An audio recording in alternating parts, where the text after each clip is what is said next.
It is my honor to introduce the Honorable Yoav Galant, Minister of Defense of the State of Israel.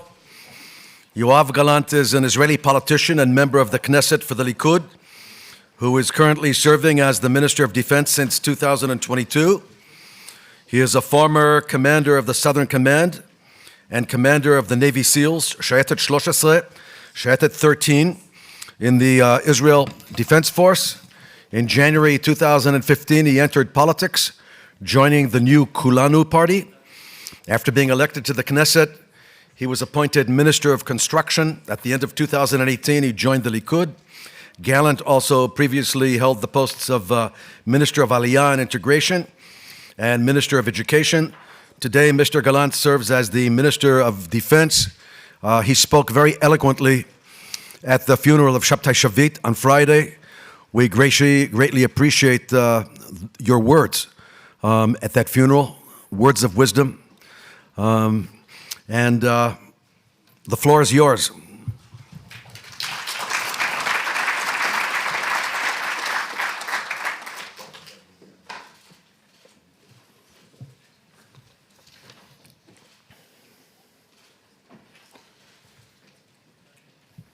שלום, ערב טוב לכם. פרופסור רייכמן, שלום לך, דוקטור גנור, פרופסור מלניק, חבריי, בן ישראל, עמוס גלעד, ערב טוב לכולכם. זה הכנס הראשון של ICT בלי שבתאי שביט, זכרו לברכה. הוא היה ממקימי המכון אחרי שהיה ראש המוסד. אני חושב שמעטים בין האזרחים בישראל יודעים עד כמה הם חייבים וחווים לשבתאי, לא רק במובן של ביטחון ישראל באופן הרחב שלו, אלא גם בהקשר שפעולותיו הספציפיות שהצילו חייהם של אזרחים ישראלים רבים, ואני מוצא לנכון לומר את זה כאן. בימים האלה אנחנו מציינים שני אירועים היסטוריים רבי חשיבות. האחד, שהכנס גם הגיע בעקבותיו, הוא מתקפת הטרור חסרת הרחמים על מרכז הסחר העולמי בניו יורק לפני 22 שנה, 102 דקות ששינו את פניה של אמריקה ובמובנים רבים גם את פניו של העולם, ויצרו טלטלה גדולה. הנושא השני, 50 שנים למלחמת יום הכיפורים, מלחמה ששינתה את הפנים של מדינת ישראל, החברה הישראלית ואת אופן הפעולה של מערכת הביטחון. יש מסר אחד משותף בעיניי שעולה מתוך שני הדברים הללו, והוא שאירועים שמתחילים בהפתעה גדולה עלולים להביא בעקבותיהם שינויים דרמטיים. תקופות של שקט יחסי מגיעות אל סיומן ברעש גדול, במיוחד באזור שלנו, והלקח הוא ברור. אנחנו חייבים להיות ערניים, דרוכים, מוכנים, עין במשקפת ואצבע על שמורת ההדק, בכל רגע נתון באזור בו אנחנו חיים. איראן היא היום האיום המשמעותי ביותר על מדינת ישראל, על היציבות האזורית ועל הסדר העולמי כולו. היא חותרת ליכולת גרעינית צבאית והיא קרובה לכך יותר מאשר אי פעם. בחסות השינויים במזרח התיכון, איראן מנהלת תהליך של השתלטות אידיאולוגית, גיאוגרפית, על מדינות רבות באזור. היא עוסקת במדינות מתפוררות ולקיחת נתחים בתוכם, ובלפורר מדינות מסוימות על מנת להביא אותם למצב הזה. היעד האיראני הוא לייצר מלחמת התשה נגד ישראל בכל הגבולות שלה, ובזמן הזה לרכוש את היכולת להשיג יכולת גרעינית צבאית, לא של פצצה אחת, של פצצות רבות. והמאמצים הללו של ניסיון לייצר מלחמת התשה נוגעים למעשה לכל אחת ואחת מהשכנות שלנו, ואני אדבר על זה בקצרה.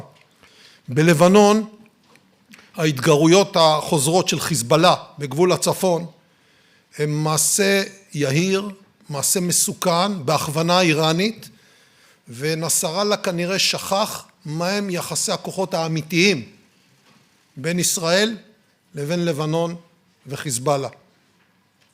הוא מבקש לצייר את עצמו כמגן לבנון, אבל למעשה הוא מחזיק במדינת לבנון ובאזרחים שלה כבני ערובה. למעשה הוא מתכוון לקדם אינטרסים שיעים איראנים, והפעולות האלה עלולות להביא אותו לכלל טעות. ואם הוא יעשה טעות, המחיר עבור חיזבאללה ועבור לבנון יהיה כבד מאוד. אני רוצה לחשוף כאן בפעם הראשונה תמונות של שדה תעופה למטרות טרור שאיראן מקימה בקאלה ג'בור, דרום הבקעה, בדרום לבנון. זה נמצא, יש פה מיקרופון?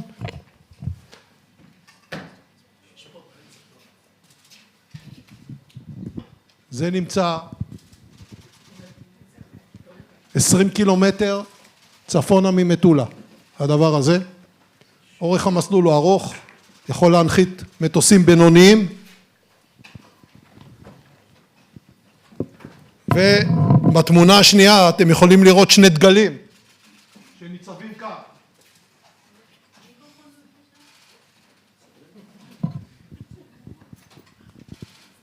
בתמונה השנייה, בתמונה הזאת אתם יכולים לראות שני דגלים, דגל חיזבאללה ובאופן לא מפתיע דגל איראן על אדמה לבנונית 20 קילומטר מצפונה לנו. במילים אחרות, האדמה היא אדמה לבנונית, השליטה היא שליטה איראנית, והיעד הוא יעד ישראלי. זה כל אחד מבין בצורה ברורה. אם נגיע להתנגשות, לא נהסס להפעיל את העוצמה הקטלנית של צה"ל. הוכחנו את זה לא אחת, לאורך שנים, גם בשנה האחרונה. אם לבנון וחיזבאללה יגררו אותנו למלחמה או לעימות, הם ישלמו מחיר כבד מאוד. גם בסוריה יש מאמץ איראני מתמשך. הכוונה היא להקים צבא מיליציוני, ואנחנו באמצעות מערכת הביטחון לא נאפשר להפוך את רמת הגולן לחיזבאללה 2 ממזרח לחרמון, לא נאפשר הקמת צבא איראני על אדמת סוריה, ולא נאפשר להפוך את אדמת סוריה למקפצה לנשק מפר איזון מאיראן דרך סוריה לחיזבאללה. בעזה, למעשה אנחנו רואים תופעה חדשה הולכת ומתעצמת.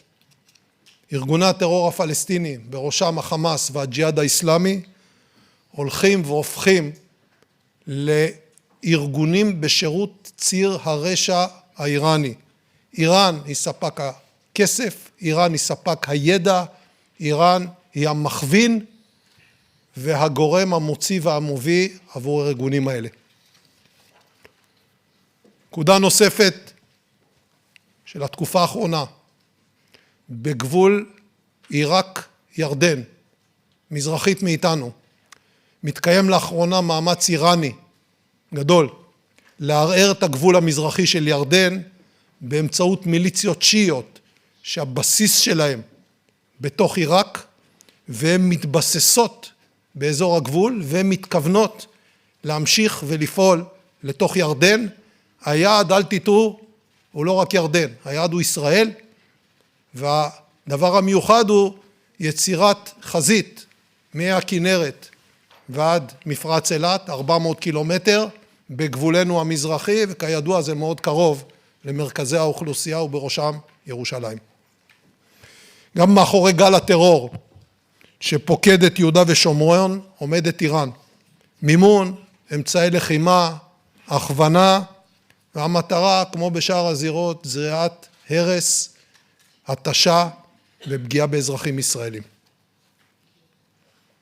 אבל אחרי ששמעתם בקצרה את מכלול האיומים הזה, אני רוצה לומר כאן, אל מול כל האיומים הללו, ניצבת מדינת ישראל וניצבת העוצמה הביטחונית, הצבאית, המודיעינית, הכלכלית והטכנולוגית של מדינת ישראל, והיא שמאפשרת את הקיום שלנו באזור הזה שהוא אזור רווי בסיכונים, אתגרים ובעיות משתנות. כשר הביטחון של מדינת ישראל, אני אומר כאן בצורה מפורשת וקובע, לישראל יש את העוצמה ויש את היכולת להגן על עצמה בכוחות עצמה ולמנוע מאיראן או מכל אחד אחר לסכן את מדינת ישראל או לממש את המזימות שלהם. התברכנו בטובי המפקדים והלוחמים, יש לנו אמצעי לחימה משוכללים, חלקם מהמובילים בעולם, העולם בא אלינו על מנת לרכוש אותם בהיקפים עצומים, יש לנו טכנולוגיות פורצות דרך, הבנה עמוקה מתוך ידע אינטימי עם מטרות האויב, עם שיטות הפעולה שלו, אבל, וזה אבל גדול, ההגנה על מדינת ישראל והבטחת עתיד העם היהודי, שרוב מכריע שלו הולך ונודד לישראל, מעל 50% כבר, מחייבים אותנו לפעול ביום פקודה כאגרוף אחד, גם במשימות להגנת מדינת ישראל, וגם לגביית מחיר כבד מהאויבים שלנו. צריך לאחד שורות, צריך להיות מסוגלים לשאת יחד את אתגרי ההתכוננות והמוכנות, וכמובן ביום פקודה להיות מסוגלים לפעול יחד בצורה משותפת אם חלילה נגיע למצב הזה, וכמו שתיארתי, אלה לא דברים תיאורטיים. בשנה האחרונה אנחנו מתמודדים עם שסע הולך ומעמיק. הוא קשור לאיזונים בין הרשויות ולמאבקים בתוך החברה הישראלית. המחיר של המשך התהליך הזה עלול להיות מחיר מאוד כבד, ובהקשרי ביטחון וביטחון לאומי הוא עלול להיות כבד מנשוא, ולכן אני אומר כאן בצורה מפורשת, שינויים מרכזיים עושים בהסכמה רחבה. כמי שעומד בראש מערכת הביטחון, אני קובע כאן, ההמשך והמאבק בין זרמים ניצים בתוך החברה הישראלית, מחלחל אל תוך צה"ל ואל תוך ארגוני הביטחון האחרים. הוא גובה מחיר אשר מערכת הביטחון וצה"ל אינם יכולים לשאת אותו. אינני עוסק בשאלה מי צודק וגם לא בשאלה מי התחיל. אני שב ואומר, המשך המאבק הפנימי מסכן את החוסן הלאומי, מסכן את צבא ההגנה לישראל, ומסכן את היכולת שלנו להקנות ביטחון למדינת ישראל והגנה לאזרחים. בחודשים האחרונים אני נפגש עם חיילים, סדיר, במילואים, עם מפקדים, ושומע אותם. בשבוע האחרון יצא לי לשוחח עם מפקד בכיר בחיל האוויר. טייס, עטור הישגים ושבע קרבות. מאלה שכל אחת ואחד מאיתנו בכל המדינה היה אומר עליו מטובי בנינו. והוא אמר לי, באחרונה, אחרי שנים ארוכות שגרתי בבסיסי חיל האוויר ברחבי הארץ, עברתי לגור בתל אביב. ואחת השכנות ראתה אותו מגיע עם מדי צה"ל, עם הכנפיים ואותות המלחמה והעיטורים, והיא פנתה אליו ואמרה לו, אני לא בטוחה שאתה יכול להסתובב עם המדים האלה בצורה בטוחה כאן באזור הזה. אנחנו מדברים על טייס בכיר בחיל האוויר בתל אביב. זה סיפור מהשבוע האחרון. לשמוע ולא להאמין. לצערי זה לא אירוע בודד. אני שומע דברים דומים גם במקומות אחרים. אני שואל את עצמי, עד היכן אנחנו מוכנים להעמיק את השבר? מתי נפנים שהחובה שלנו היא לחזור אל סדר העדיפות והקדימות הראוי למדינת ישראל? באתי לכאן היום כדי להעביר לכולנו מה לדעתי הוא סדר העדיפות הנכון. ואני אומר את זה מתוך ראייה לאומית רחבה, ובעיניי זהו תנאי יסוד כדי להבטיח את הביטחון הלאומי ואת המשך שגשוגה של מדינת ישראל. מתוך הערכת המצב העמוקה שאני מקיים, אני בוחן ורואה בעת הזו 4 אתגרים, 4 כיוונים, וקטורים של פעולה. הראשון, נגעתי בו בהרחבה, שימור יכולתה של מדינת ישראל להגן על עצמה כנגד אויביה.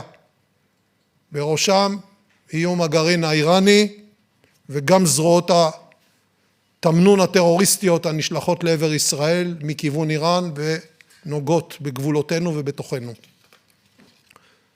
כיוון השני, נפתח בפני מדינת ישראל צוהר קצר להערכתי, לאופקים חדשים ובהירים, בדמות הגעה לנורמליזציה עם סעודיה, ודרכה עם רוב העולם המוסלמי ורוב העולם הערבי.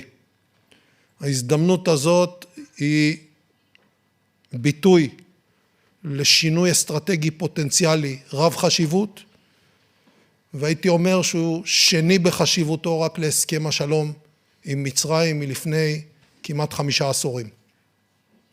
זה לא מהלך ודאי.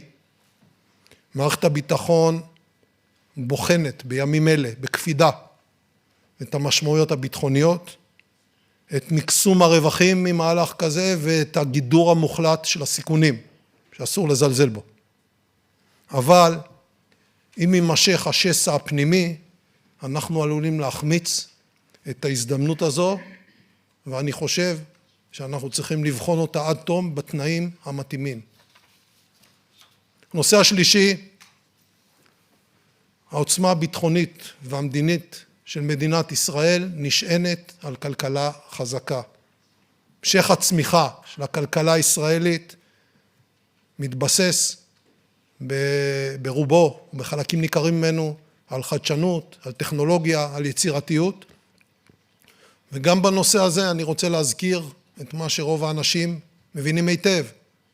המשך ההשקעות במדינת ישראל, המשך היצרנות, החדשנות, ההחזקה בטובי האנשים, ההמשך הזה תלוי ביציבות. שסע חברתי, המשך מחלוקת, פוגעים גם במאמץ הכלכלי, והמאמץ הכלכלי הוא תנאי לביטחון, לחינוך ולדברים רבים שהם ביסוד, בסופו של דבר, אם אין קמח אין תורה. לבסוף, המאמץ הרביעי בעיניי הוא השלטת חוק וסדר. הפסקת הפשיעה הקשה בערי ישראל, במיוחד במגזר הערבי. בלי חוק וסדר מתערער כל המסד החברתי, ולמעשה נפגעת יכולתה של המדינה לבצע דברים חשובים אחרים. גם לזה יש דוגמאות בעולם. ולכן, מכובדיי, לנוכח האתגרים הגדולים שניצבים לפתחנו, בראשם הנושא הביטחוני, שלפחות באפיק אחד עלול להפוך גם לאיום קיומי. אנחנו חייבים לומר לעצמנו באופן ברור, מוטלת עלינו החובה לחזור ולעסוק בעיקר, לפי סדר העדיפות שציינתי. ביטחון, נורמליזציה עם השכנים שלנו, כלכלה משגשגת, השלטת חוק וסדר, כל הנושאים הללו קודמים לכל מאמץ לאומי אחר וגם חשובים יותר ממנו. ולכן בעיניי זו העדיפות, זו הקדימות, וכל השאר שימתין לעיתוי ולאופן המתאים. תודה רבה.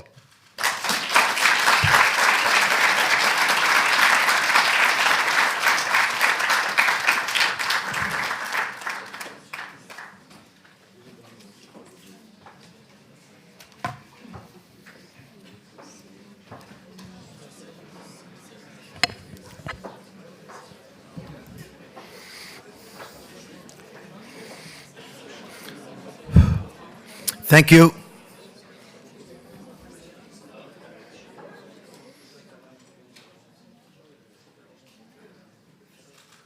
Thank you, Minister Galant, for those words of wisdom. Words of wisdom. This part of our program is devoted to the memory of the victims of terror who perished throughout the world and the state of Israel. Unfortunately, almost as we speak, dastardly acts of terrorism continue throughout the world. Please rise for 1 minute of silence, followed by the national anthems of the United States of America and Israel, as we remember all the innocent individuals murdered at the hand of terrorists, and so close to the anniversary of 9/11, the greatest terrorist atrocity of mankind.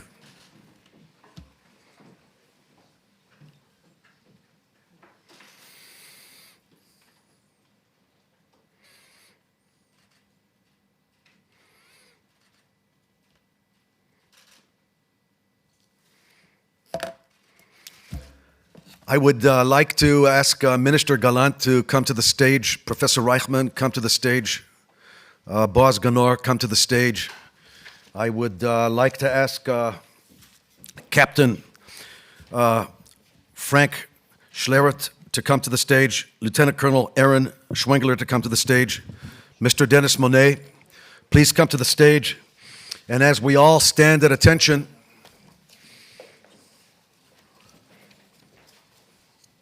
I'd like to ask Colonel Miri Eisen to also come to the stage. Okay, we're all going to stand at attention here as the two national anthems are going to be sung.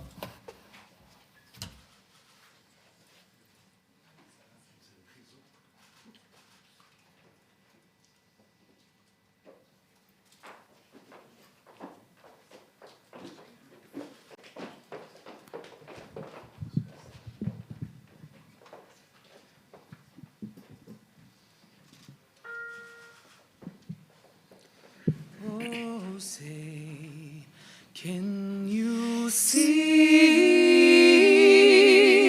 by the dawn's early light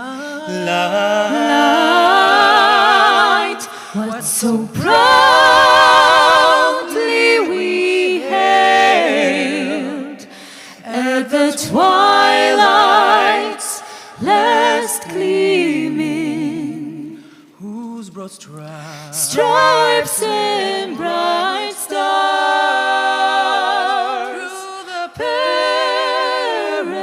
perilous fight o'er the ramparts we watched were so gallantly streaming, and the rockets red glare, the bombs bursting in air, gave proof through the night that our flag was still there. Oh, say, does that star-spangled banner yet wave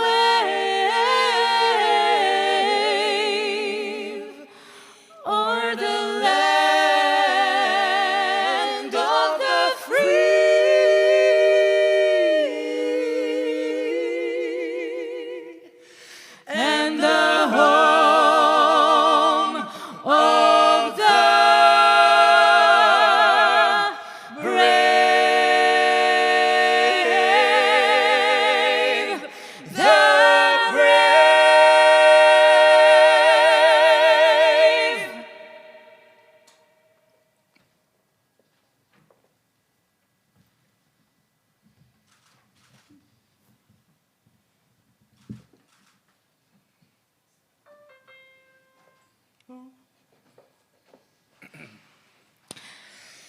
כל עוד בלבב פנימה נפש יהודי הומייה ולפתי מזרח קדימה עין לציון צופיה עוד לא אבדה תקוותנו התקווה בת שנות 2000 להיות עם חופשי בארצנו ארץ ציון וירושלים להיות עם חופשי בארצנו ארץ ציון וירושלים.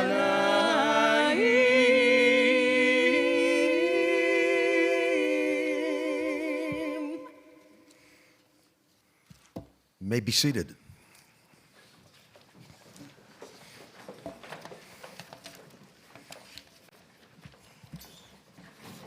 I would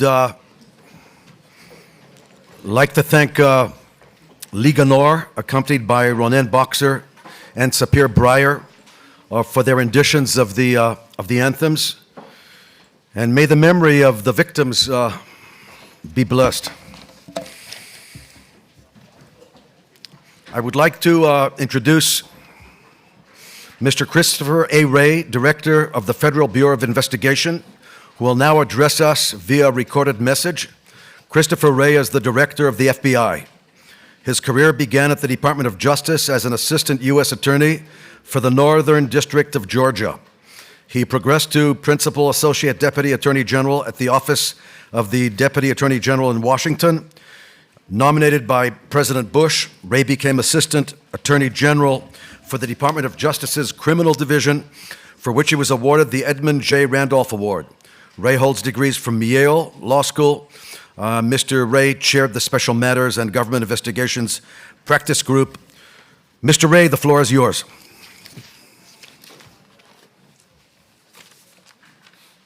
Hello from Washington, and thank you for the invitation to join you today. While I wish I could be there in person, the sad reality is that on this tragic anniversary, there are so many places that we at the FBI need to show our continued support and commitment to the counterterrorism mission. Like so many of you, I vividly remember the day 19 terrorists carried out a coordinated attack on the United States from within our own borders. I was at the U.S. Department of Justice at the time working with the FBI as we all grappled with how it had happened and how to make sure it never happened again. And in the days and weeks and months that followed, the FBI translated that sense of urgency into unity and action, working to remove barriers that had stifled collaboration and prevented information sharing, including across international borders. We focused on disrupting threats, gathering intelligence to stop bad actors before they could attack. We strengthened relationships with our partners in the U.S. intelligence community and with our international counterparts. And with the support of the American people, really the world, a generation of public servants answered the call to tackle the new terrorism threat. Today, the global security environment we face has evolved, certainly. We're challenged by an aggressive Russia and a relentless China, as well as a host of other emerging threats.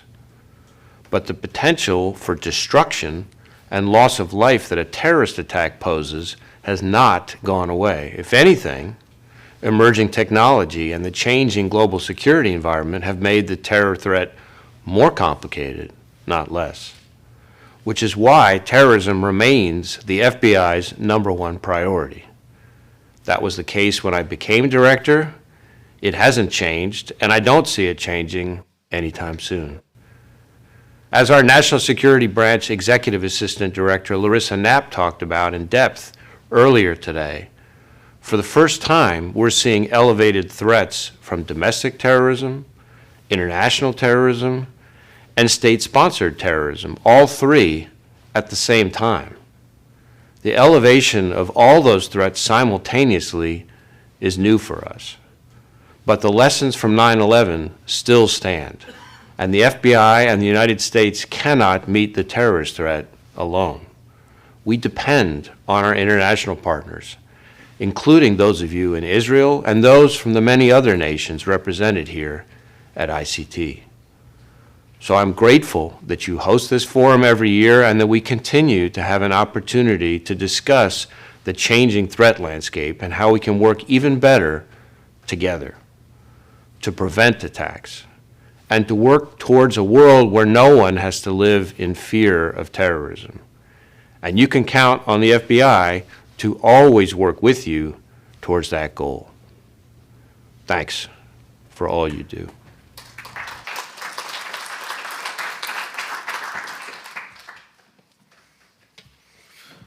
We thank Christopher Wray, the director of the FBI. It is now my honor to welcome to the dais Captain Frank Schlereth, who is the senior defense official, defense attaché of the United States Embassy to Israel.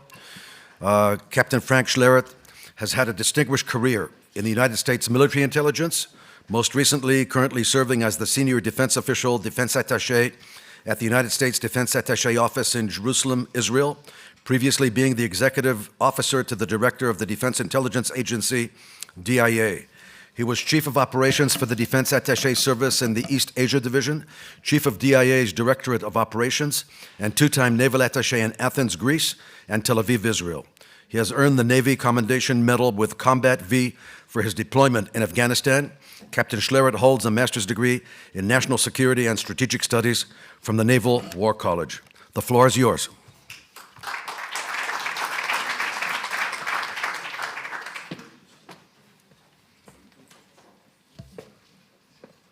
Thank you.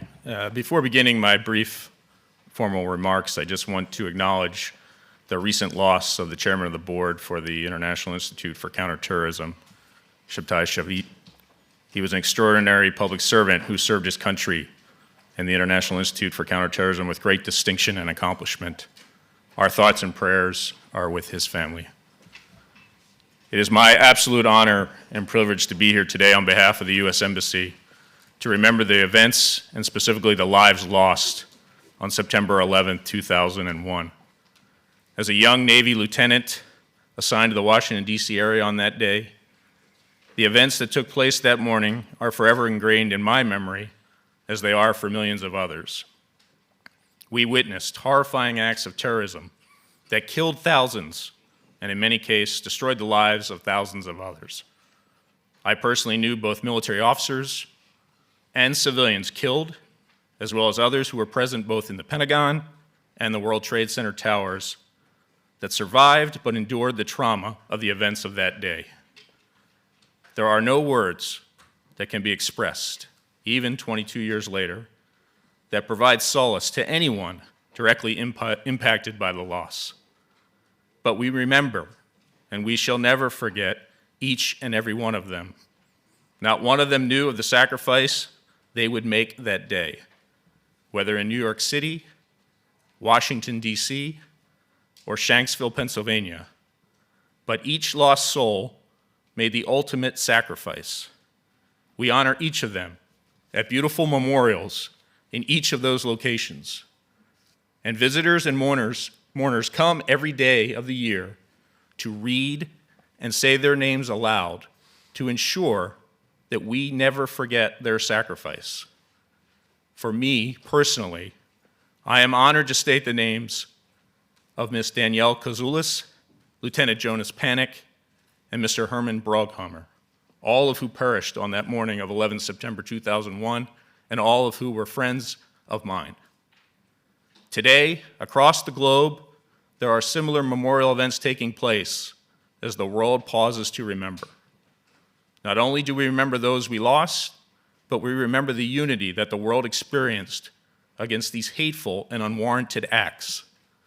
We remember the resolve of not only the United States, but nations around the world, to include Ha'avarim Shalanu Be'Israel, to ensure such acts never happen again. As President Biden stated last year, the United States did not seek this war against terror. It came to us, and we answered with the same principles and resolve that have shaped us for generation upon generation, to protect the innocent, defend liberty, and we keep the light of freedom burning, a beacon for the rest of the entire world. Despite existing and growing threats from global near-peer competitors, there should be no doubt or question about the United States, and for that matter, global resolve against acts of terrorism. The United States, along with partner nations around the world, work every minute of every hour of every day to prevent any future such event or events from taking place. It's been my honor to be here today.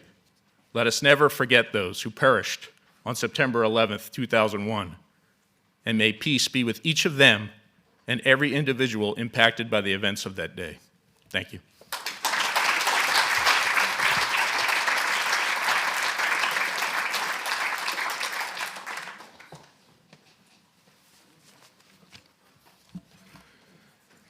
Thank you, Captain Schlereth, for your inspiring, emotional words, which ring loud. It's now my honor to welcome to the dais Lieutenant Colonel Aaron T. Schwengler, the U.S. War College Fellow at ICT Reichman University. Aaron is a U.S. War College Fellow at ICT, as well as Lieutenant Colonel in the U.S. Active Army, who has been deployed multiple times in support of various operations, including Desert Thunder, Iraqi Freedom, and Enduring Freedom. Lieutenant Colonel Schwengler is highly decorated with awards such as the Bronze Star Medal and Defense Meritorious Service Medal, and has contributed to military scholarship through published articles and interviews. I should also mention that we have officers here at ICT from the Naval Academy, from West Point, as well as the Air Force Academy. We would like more warriors like these to be here on our campus because they raise our morale, especially on days like this. The floor is yours.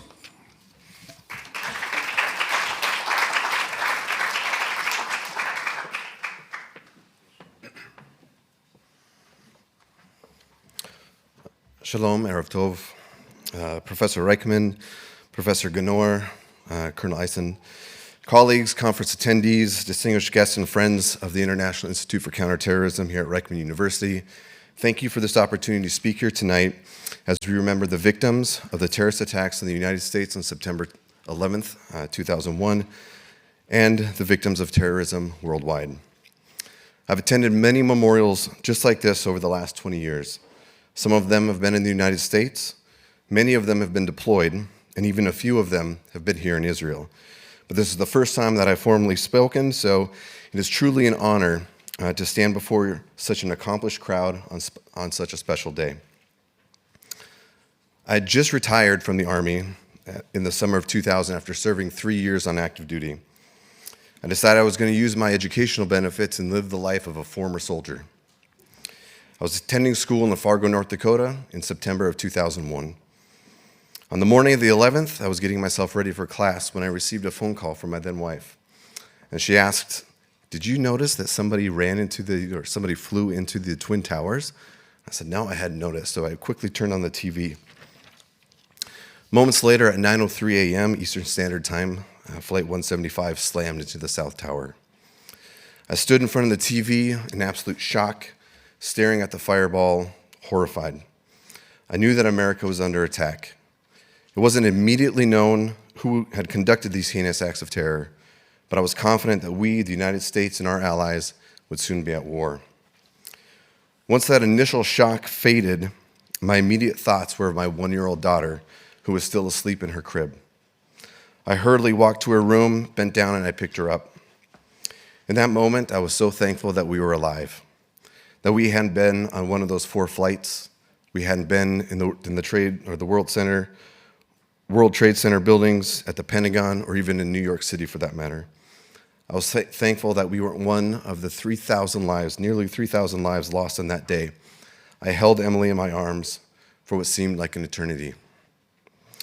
Those attacks on America, on my homeland, motivated me to find my way back to the Army. And over the course of the last 20 plus years, I've participated in the global war on terror, fighting extremism for well over 5 years of my life in conflict zones around the world. I've served with the absolute best that mankind has to offer, and tonight I want to take a moment to say thank you to all of those who have served defending peace around the world. A Pew Research study from just a couple years ago confirmed that the enduring power of the September 11th attacks is clear, that, and I quote, "An overwhelming share of Americans who are old enough to recall that day remember where they were and what they were doing when they heard the news." My story may not be the same as the stories of others on 9/11, but I'm confident, like a few have spoken today, that any person old enough to have a memory of that day could recall their memories in detail. People who've experienced terror attacks over the last 20 years in France, Tunisia, Kenya, Afghanistan, Indonesia, Belgium, and other countries could likely recount their experiences vividly as well. Terrorism is particularly prominent in this part of the world. Israeli and Palestinian civilians are under a near constant threat by extremist organizations who resort to cowardly terror attacks to promote their agenda. My good friends Amir, who's Israeli, and Mohammed, a Palestinian, shared with me their memories growing up during a wave of terror attacks in Jerusalem. 2 different sides to the same story. Terrorism knows no boundaries. It knows no borders, no nationality, no race, sex, gender, nor ethnicity. It knows nothing but hate, death, and torn and shattered lives. We must use every tool in our disposal: diplomacy, education, economic and social incentives, empathy and compassion, compromise, and yes, of course, force when necessary. We must seek out and destroy would-be terrorists while equally putting efforts to discover and resolve underlying issues that make terrorism an appealing alternative to certain groups and then offer positive solutions to promote a sustainable peace. I have a stepdaughter who is half Israeli. She's lived here her entire life. The threat of terrorism is a real and sad reality in her everyday life. I hope for a day within her lifetime that Lila doesn't know what terrorism is because of the dedicated efforts of men and women like you here today. In the United States, there hasn't been another terror attack on the scale of 9/11 in over 2 decades. But we can rest assured that the threat is still there. Although cliche, it isn't a matter of if, it's a matter of when. That's why conferences like this one are so important, to share and learn from like-minded individuals who want to thwart and prevent future terror attacks. That's why memorials like this are so important, so we can honor the victims and their families, so we can pay homage to the firefighters, police officers, and medical service professionals who died in the line of duty while working to save hundreds of people, so we can salute the military personnel from around the world who sacrificed in the name of fighting terror. These memorials are important so that we never forget, so the generations that follow us, Emily's and Lila's generations, who aren't old enough to recall that fated September day, so they won't forget. I'm humbled to share a few words with you all tonight. Be kind, be grateful, be vigilant, and may we never forget. Shana Tova, bless you all. Toda Rabba.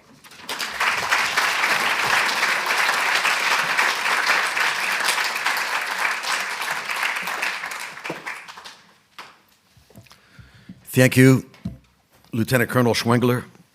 It's now my honor to welcome to the dais Mr. Denis Monette, Deputy Undersheriff for Counter-Terrorism and Homeland Security in Nassau County, New York, and Professor in the Criminal Justice Department of Long Island University in the United States. Mr. Monette is a former Assistant Commissioner of Police in Nassau County, and Mr. Monette spent 3 decades in law enforcement primarily in the Narcotics Bureau and Detective Squad. He has received numerous awards for his service. He is currently the chairman of the STARCOM Task Force. He is considered an expert in aviation and maritime security and has been speaker at the World Summit Conference for 8 years and was named a research fellow at ICT, making him actually the first non-Israeli citizen to ever achieve the honor of becoming a research fellow at ICT. Denis, the floor is yours.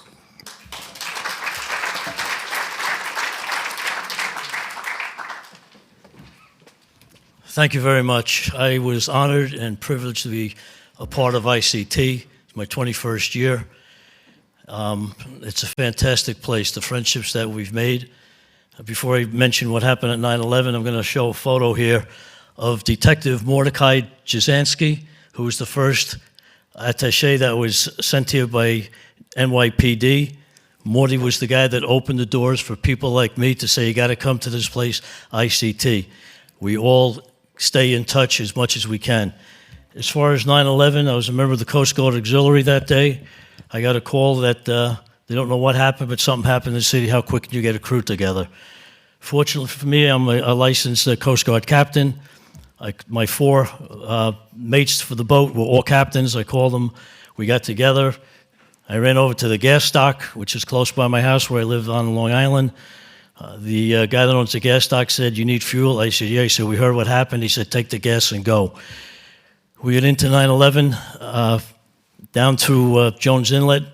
We came up the river past Fort Wadsworth, and the sight was something that I'll never forget. I can still feel it. I can smell it. I can taste it. It was something that we never think we could happen here. I was directed to pull the boat in. I was assigned Admiral James Kinghorn. He was the ranking member for the Coast Guard then. Got on the boat. They put 2 gunboats on each side of us. We were all armed. We didn't know where we were going to go or what we were going to do. The smoke was coming out. People were trying to help any way that they could. And fortunately, I was there to witness one of the worst, most horrific things that ever happened. I get asked all the time as an analyst for News 12 Long Island, do you think this will happen again? I don't say will it happen again? I said we better be prepared. Unfortunately, that day, 23 agencies, law enforcement, federal, etc., all had a piece of the puzzle, but we weren't talking to each other. That's why something like ICT is so valuable. We were not talking to each other. After the fact, when they did the report, the governor of Jersey wrote the report. It was horrific. It was an attack on anybody in law enforcement and whatever. How could you guys not be talking? Well, we weren't talking because we didn't think anything like this could ever happen. There was a lot of death and destruction. We lost a lot of people, many people. Not complaining, you know. I suffered a 9/11 injury. I'm leaving early tonight to go home so I can have some surgery on it tomorrow, but I wouldn't miss this for the world. I want to thank Dr. Ganor. Shabtai became a great friend. Boz, I'm a little choked up here because this is so emotional. And the ICT staff, Professor Reichman, I've been with this group forever. We spent the whole day today rekindling with other folks that we from other agencies that we haven't had. As far as the Trade Center, I'll finish with this.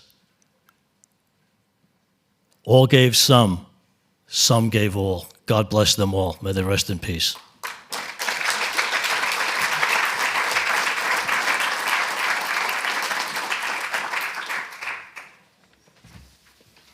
Special thanks to Denis, who, even though he needs to undergo surgery, came all the way here in order not to miss this conference. He never misses a conference.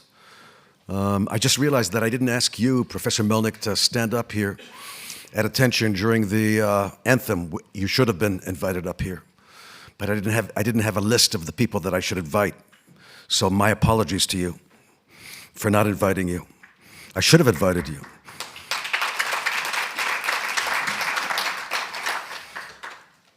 And now this memorial service is over. Thank you, all of you, for being here. It's a somber time. where we remember many things. For us in Israel, we have the 50th anniversary of the Yom Kippur War. So we're kind of traumatized. Those of us who fought in that war are traumatized by that war, just as so many Americans are traumatized by 9/11. It's difficult to get over those traumas, especially during these anniversaries. Thank you, everybody. Be careful out there. Stay safe. And this evening we expect to see you tomorrow morning here at 9:30 in the morning for the continuation of the ICT conference.